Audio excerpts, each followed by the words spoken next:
सुप्रभात प्रिय विद्यार्थियों। तो आज हम फिर हिंदी व्याकरण के चैप्टर 9 शब्द भंडार से पार्ट 2 विलोम शब्द का पाठ पढ़ रहे हैं। और यह पाठ आपने पहले भी पिछली कक्षाओं में समझ रखा है, तो फिर से हम देखते हैं। यहाँ आप देख रहे हैं 4 चित्र हैं और पहले चित्र में मीठा, दूसरे के नीचे खट्टा और तीसरे के नीचे फूल और चौथे के नीचे कांटे, ये शब्द दिए गए हैं। अब यहाँ लिखा हुआ है उपर्युक्त शब्द एक दूसरे का विपरीत अर्थ प्रकट कर रहे हैं, अतः ये विलोम शब्द हैं। विपरीत मतलब उल्टा। अब नीचे हम देख रहे हैं यहाँ परिभाषा दी गई है विलोम शब्द की। जो शब्द विपरीत अर्थात उल्टा अर्थ बताते हैं उन्हें विलोम या विपरीतार्थक शब्द कहते हैं। एक बार फिर से, जो शब्द विपरीत अर्थात उल्टा अर्थ बताते हैं उन्हें विलोम या विपरीतार्थक शब्द कहते हैं। प्रिय छात्रों, इस संसार में, इस दुनिया में हर एक वस्तु का जोड़ा है, युग्म है। तो जैसे आपने यहाँ ऊपर देखा मीठा, तो मीठा का उल्टा खट्टा, फूल का कांटे। इस तरह किसी शब्द के विलोम शब्द को लिखते समय यह ध्यान रखा जाना चाहिए कि तत्सम का विलोम शब्द तत्सम और तद्भव का विलोम शब्द तद्भव शब्द ही लिखा जाएगा। क्या आप तत्सम और तद्भव के बारे में जानते हैं? तत्सम शब्द वे शब्द हैं जो संस्कृत भाषा से सीधे ही हिंदी भाषा में प्रयोग किए जाते हैं, और तद्भव शब्द वे शब्द होते हैं जो अपना रूप बदलकर, संस्कृत से अपना रूप बदलकर हिंदी में प्रयोग किए जाते हैं, वे तद्भव कहलाते हैं। तो यहाँ कुछ उदाहरण आपको समझाए हैं, जैसे तद्भव शब्द और उसका विलोम शब्द। जैसे दिवस है, दिवस शब्द तत्सम है या तद्भव है, इसके ऊपर लिखा हुआ है तद्भव, तो तद्भव शब्द है ये दिवस, और इसका विलोम शब्द होगा रात्रि।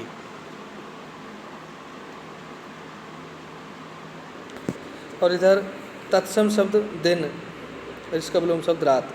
यहाँ आपकी पुस्तक में ये शब्द जो दिए हैं बाई मिस्टेक गलत छापे हैं। जो तत्सम हैं वे तद्भव बना दिए और जो तद्भव हैं वे तत्सम बना दिए। तो आप इसमें बदलाव कर सकते हैं। जो तद्भव लिखा हुआ है वहाँ तो तत्सम लिखा जाना चाहिए था, और जहाँ तत्सम लिखा है वहाँ तद्भव लिखा जाना चाहिए था, क्योंकि दिवस शब्द तत्सम है और दिन तद्भव है ना। आइए दैनिक जीवन में प्रयोग किए जाने वाले कुछ शब्द तथा उनके विलोम दिए जा रहे हैं, इनको पढ़िए और याद कीजिए। तो ये ऐसे शब्द हैं जिनके विलोम शब्द हमको 1-2 बार पढ़ने के बाद ही याद हो जाते हैं अच्छी तरह से। अगर हम इनको शुद्ध उच्चारण के साथ पढ़ते हैं 1-2 बार, कई बार, तो ये हमें निश्चित याद होंगे। तो आइए जुड़ते हैं। अमृत, अमृत का विष। आय, आय का मतलब इनकम, व्यय का मतलब खर्चा। आय व्यय, जय पराजय, नूतन पुरातन, अनुकूल प्रतिकूल, कायर निडर, प्रकाश अंधकार, उधार नगद, आज़ादी गुलामी, देव का दानव, बलवान का बलहीन, कटु का मधुर, कठोर का कोमल, उत्थान का पतन, सम्मान का अपमान, निर्मल का मलिन, प्राचीन का नवीन, इच्छा का अनिच्छा, पंडित का मूर्ख, अंत का आदि, उपयोग का दुरुपयोग, प्रारंभिक का अंतिम, ज्योति का तम, उपर्युक्त का अनुपयुक्त। अब हम इनको एक बार और पढ़ रहे हैं और इन दिए गए शब्दों के अर्थ भी आपको समझाएंगे। अमृत, अमृत वह पदार्थ होता है जिसको पीकर अमर हो जाते हैं। तो अमृत का पान देवता लोग किया करते थे। विष, विष का अर्थ होता है जहर।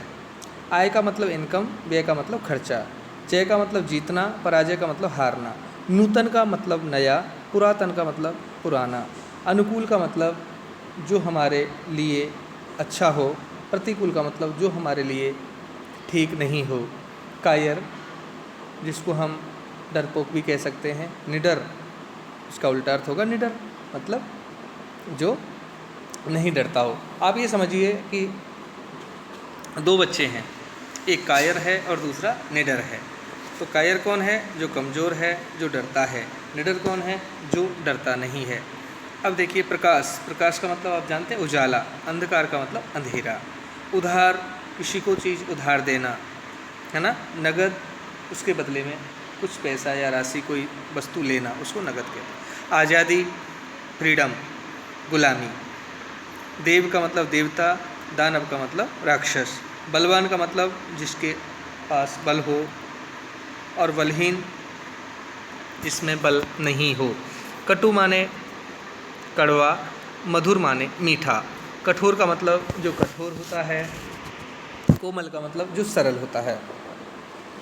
उत्थान का मतलब ऊपर की ओर, पतन का मतलब नीचे की ओर गिरना।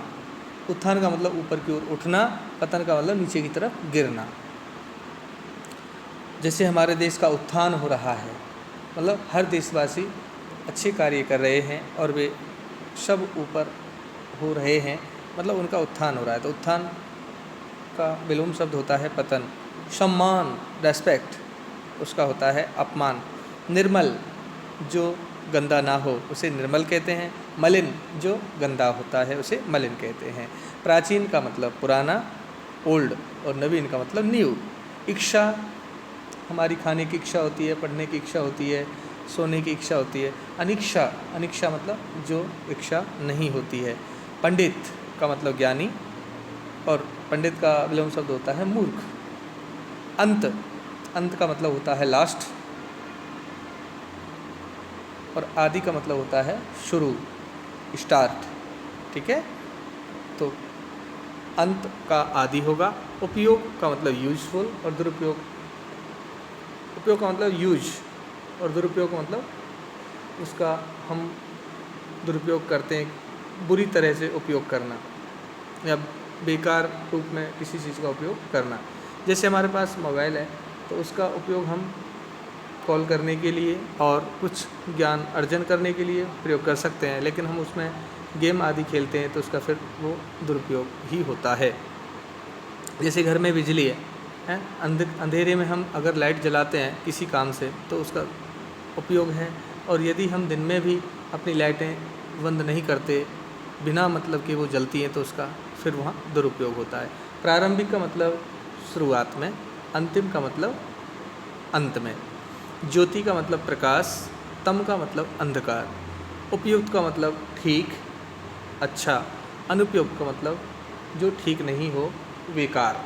इस तरह प्रिय छात्रों, आपने आपकी पाठ्य पुस्तक पेज नंबर 45 पर दिए गए विलोम शब्दों का अभ्यास किया है। एक बार और हम इनको पढ़कर देखते हैं। अमृत का विष, आय का व्यय, जय का पराजय, नूतन का पुरातन, अनुकूल का प्रतिकूल, कायर का निडर, प्रकाश का अंधकार, उदार का नगद, आज़ादी का गुलामी, देव का दानव, बलवान का बलहीन, कटु का मधुर, कठोर का कोमल, उत्थान का पतन, सम्मान का अपमान, निर्मल का मलिन, प्राचीन का नवीन, इच्छा का अनिच्छा, पंडित का मूर्ख, अंत का आदि, उपयोग का दुरुपयोग, प्रारंभिक का अंतिम, ज्योति का तम, उपयुक्त का अनुपयुक्त। इस तरह अगर आप इनको पढ़ेंगे और घर में किसी की मदद की सहायता से आप इनका अभ्यास करेंगे तो निश्चित आपको याद होंगे। अब आइए देखते हैं पेज नंबर 46 पर दिए हुए विलोम शब्दों को। जैसे गुण, गुण का अवगुण, छूत अछूत, कुरूप स्वरूप, क्रोध क्षमा, वृद्धि ह्रास, ताप शीत, परिश्रम विश्राम, पूर्णता अपूर्णता, उत्तीर्ण अनुत्तीर्ण, मूक वाचाल, सकाम निष्काम, उदार कृपण, तरल ठोस, दुष्ट सज्जन, आशा निराशा, दूषित स्वच्छ, आस्तिक नास्तिक, प्रसन्नता खेद, कायर निडर, सार्थक निरर्थक, विशेष सामान्य, निर्दोष का सदोष, धनी का निर्धन, सादर का निरादर, उत्साह का निरुत्साह, संयोग का वियोग। प्रिय छात्रों, इस तरह हमने इनको शब्द और विलोम शब्द को पढ़ा। अब मैं इनके अर्थ आपके सामने सुनाता हूँ। तो देखिए, गुण, अच्छी बातें, अच्छी लक्षण, उनको हम गुण कहते हैं। अवगुण, जो बुरी आदत, बुरे लक्षण होते हैं, उन्हें हम अवगुण कहते हैं। छूत, जिसे छुआ जा सके। अछूत, जिसे नहीं छुआ जाता। नॉन टचेबल और टचेबल। ठीक है। कुरूप, जो बुरा हो, जिसका रूप बुरा हो उसको कुरूप कहते हैं। स्वरूप का मतलब जिसका रूप सुंदर होता है उसे स्वरूप कहते हैं। क्रोध का मतलब गुस्सा, क्षमा का मतलब माफ़ी का भाव, वृद्धि का मतलब बढ़ना, ह्रास का मतलब घटना, ताप का मतलब तापमान टेम्परेचर, शीत का मतलब ठंडा कोल्ड, परिश्रम का मतलब मेहनती और विश्राम का मतलब आराम, पूर्णता का मतलब फुलफिलमेंट मतलब संपूर्णता पूरा, अपूर्णता मतलब अधूरा, उत्तीर्ण का मतलब होता है जो सफल होता है, पास होता है, उसे उत्तीर्ण कहते हैं, अनुत्तीर्ण जो फेल होता है, असफल होता है, उसको अनुत्तीर्ण कहते हैं। मूक का मतलब होता है गूंगा और वाचाल का मतलब होता है अधिक बोलने वाला। सकाम का मतलब इच्छा सहित और निष्काम का मतलब बिना इच्छा के, है ना। जैसे हम मंदिर में जाते हैं तो एक व्यक्ति तो हाथ जोड़कर भगवान जी से बहुत चीज़ें मांगता है, जाकर के भगवान मुझे ये दो, वो दो, फलाना दो, ढिकाना दो। एक ऐसा होता है जो भगवान आप सब अंतर्यामी हैं, आप सब दिल की बात को समझते हैं, मैं क्या कहूँ, मैं तो बस केवल आपके दर्शन करने आया हूँ, आपके चरणों की सेवा में आया हूँ, और जो कुछ लाया हूँ वो उसे स्वीकार करिए। फूल, पत्ती, अगरबत्ती, धूप, जो भी आप जिस भी प्रसाद लेकर के मंदिर में जाते हैं तो हमें निष्काम भावना से भक्ति करनी चाहिए। तो सकाम का मतलब इच्छा सहित और निष्काम का मतलब बिना इच्छा के। उदार का मतलब दयालु, कृपण का मतलब कंजूस। एक व्यक्ति के अंदर दया होती है, वो गरीबों को, असहायों की मदद कर सकता है, और जो कृपण होता है, कंजूस होता है, वो किसी को एक पैसा भी नहीं दे सकता, ना दान कर सकता। तरल का मतलब बहने वाला पदार्थ। ठोस का मतलब जो स्थिर होता है, वजनदार होता है, उसे ठोस कहते हैं। अब आइए इधर देखते हैं दुष्ट व्यक्ति होते हैं जिनके अंदर दया धर्म नहीं होता, वे दुष्ट कहलाते हैं। और दुष्ट के विपरीत जो आदमी होते हैं दुनिया में, वो सज्जन माने जाते हैं। सज्जन कौन है? जो अच्छे आदमी हैं। आशा, होप जिसे हम कहते हैं, हर चीज़ की आशा होती है, हम आशा से ही आगे बढ़े हैं, है ना। आशा का मतलब हमें जीवन जीने की आशा होती है या पढ़ाई करने की आशा होती है, हम किसी न किसी आशा से ही तो काम करते हैं। एक व्यक्ति आशा लेकर के जीवन जीता है तो उसे सभी चीज़ें प्राप्त होती हैं समय के अनुसार, लेकिन जिसके पास आशा ना हो, निराशा होती है, तो वो फिर सफल नहीं होता। तो आशा का निराशा। दूषित का मतलब गंदा, और स्वच्छ का मतलब साफ सुथरा। आस्तिक का मतलब वह व्यक्ति जो ईश्वर में विश्वास करता है, आस्तिक कहलाता है। हम सब भगवान को मानते हैं ना, भगवान को मानने वाला आस्तिक होता है। और एक वो होता है नहीं, कोई भगवान नहीं होता, नहीं हमें कोई भगवान की पूजा नहीं करनी, है ना, तो वो होता है नास्तिक। तो आस्तिक ईश्वर में विश्वास रखने वाला, नास्तिक वह व्यक्ति जो ईश्वर में विश्वास नहीं करता है, उसे नास्तिक कहते हैं। प्रसन्नता का मतलब खुशी, खेद का मतलब दुख, कायर का मतलब डरपोक, और निडर का मतलब जिसके पास डर ना हो। सार्थक जिसका कोई अर्थ हो, निरर्थक जिसका कोई अर्थ नहीं हो। विशेष मतलब स्पेशल, महत्वपूर्ण, और सामान्य मतलब जनरल, ठीक है। विशेष का सामान्य होता है, यह विशेष व्यक्ति है, ये सामान्य व्यक्ति है। तो आप देखते हैं ना, जब कोई भी फंक्शन कहीं भी होता है तो विशेष व्यक्ति जो होते हैं उनके लिए आगे सीट होती है, और सामान्य व्यक्ति होते हैं उनको पीछे बिठाया जाता है ना। निर्दोष जिसका कोई दोष नहीं हो उसे निर्दोष कहते हैं। सदोष जिसका कोई दोष होता है उसे सदोष। दोष सहित, निर्दोष का मतलब दोष रहित। धनी का मतलब धनवान, निर्धन का मतलब जिसके पास कोई धन ना हो, बिना धन वाला। सादर का मतलब आदर सहित, निरादर का मतलब बिना आदर के। उत्साह का होता है निरुत्साह, उत्साह के बिना हम अधूरे हैं। उत्साह से हम पढ़ाई करें, उत्साही से हम खेलें, उत्साह के साथ ही हम जीवन जिएं। तो उत्साह एक उमंग होती है, एक ऐसा भाव होता है आगे बढ़ने का निरंतर। निरुत्साह जिसका पास उत्साह नहीं होता। संयोग का मतलब मिलना, और वियोग का मतलब बिछुड़ना। इस तरह प्रिय छात्रों, मैंने आपके सामने इन सभी विलोम शब्दों को पढ़ा और इनके अर्थ को भी आपके लिए समझाया।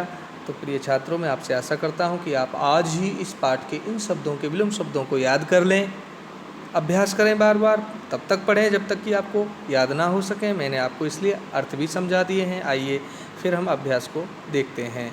मौखिक प्रश्न है, अमृत का विलोम शब्द बताइए। अमृत का विलोम शब्द मैंने लिख दिया विष, सही है ना। दूसरा, तद्भव शब्द का विलोम शब्द तद्भव होना चाहिए या तत्सम बताइए। तो तत्सम होना चाहिए। आप देख रहे हैं ना, अब हम देखते हैं लिखित व रचनात्मक कार्य। ये कार्य आपको अपनी नोटबुक में करना चाहिए। क वाला प्रश्न, दिए गए वाक्यों में रंगीन शब्दों के विलोम शब्द खाली जगह भरिए। शब्द से खाली जगह भरिए, हमको खाली जगह भरनी है। पहला वाक्य है, इस प्रश्न का खाली जगह खोजिए। तो प्रश्न जो है रंगीन है, तो प्रश्न का विलोम शब्द होता है उत्तर। इस प्रश्न का उत्तर खोजिए। तो इस तरह ये वाक्य सही बन गया। दूसरा वाक्य है, हमें अपनी आय के अनुसार खाली जगह करना चाहिए। तो आय का मतलब इनकम, तो व्यय का मतलब खर्चा, तो व्यय, तो आय का विलोम शब्द व्यय होता है, इसलिए हमने इसको यहाँ भर दिया और ये वाक्य हो जाता है, हमें अपनी आय के अनुसार व्यय करना चाहिए। चलिए देखते हैं तीसरा प्रश्न, हमें सदा सच बोलना चाहिए। तो यहाँ सच का विलोम शब्द हमको भरना है रिक्त स्थान में झूठ। झूठ बोलना अच्छी आदत नहीं है, तो यहाँ झूठ डाला सही है। चौथा, सभी को मित्र बनाओ। तो यहाँ मित्र का विलोम शब्द हमें खाली जगह में भरना है, तो मित्र का विलोम शब्द होता है शत्रु।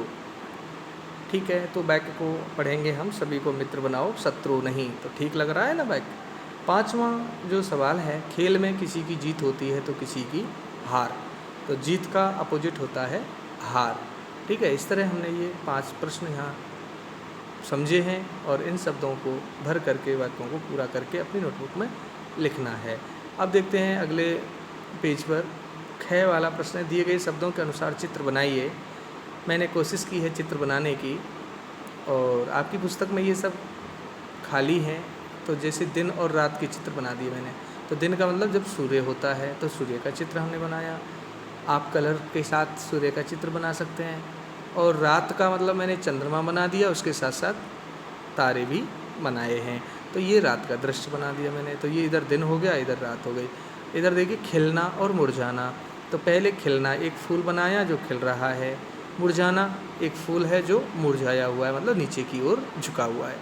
अब देखिए मोटा पतला, ये मोटा का विलोम शब्द पतला होता है, तो मैंने पहला एक मोटा पाइप बना दिया और दूसरी तरफ पतली पाइप बनाई है। तो यहाँ देखें, दिन का रात, खिलना का मुरझाना और मोटा का पतला। और अगला चित्र मैंने बनाया लिखित और मौखिक का। लिखित में हम कलम से, हाथ से कुछ लिख रहे हैं, क ख ग घ। तो ये लिखित हो गया चित्र।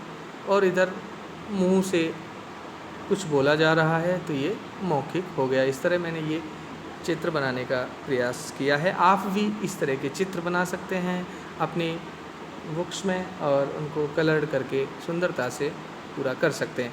अंतिम प्रश्न हम देखते हैं, दिए गए शब्दों के विलोम शब्द लिखिए।